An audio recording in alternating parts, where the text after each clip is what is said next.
পৃথিৱীৰ সকলো মানুহ হয়তো চিনাকি হ'ব পাৰে, কিন্তু আপোন সকলো মানুহ হ'ব নোৱাৰে। আজিৰ পৰা কাকো বিৰক্তি কৰি নাথাকোঁ। লাহে লাহে বুজি পালোঁ যে খুজি খুজি গুৰুত্ব লোৱাতকৈ অকলে থকাই বহুত ভাল। এটা সময়ত সকলো অচিনাকি হৈ পৰে। এদিন যিয়েই গোটেই জীৱন লগত থকাৰ কথা কৈছিল, তেওঁ এতিয়া আনৰ হৃদয়ত ঘৰ সাজিছে। কেতিয়াবা কিছুমান মানুহৰ পৰা আঁতৰি অহাটো ভাল। তেওঁৰ সৈতে একো ভৱিষ্যত নাই বুলি জনাৰ পাছতো তেওঁৰ সৈতে থকাৰ সপোন দেখি থকাতকৈ আঁতৰি অহাটো ভাল।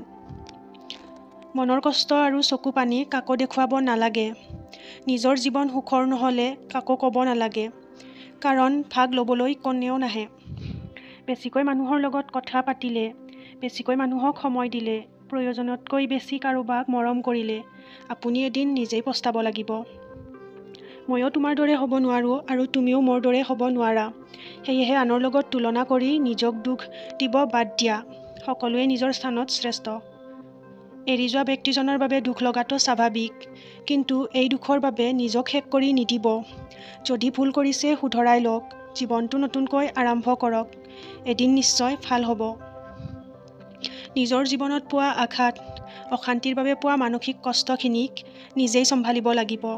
জীৱনত আগবাঢ়ি যাবলৈ, নিজৰ সপোন বাস্তৱিত কৰিবলৈ চেষ্টা আপুনি কৰিব লাগিব।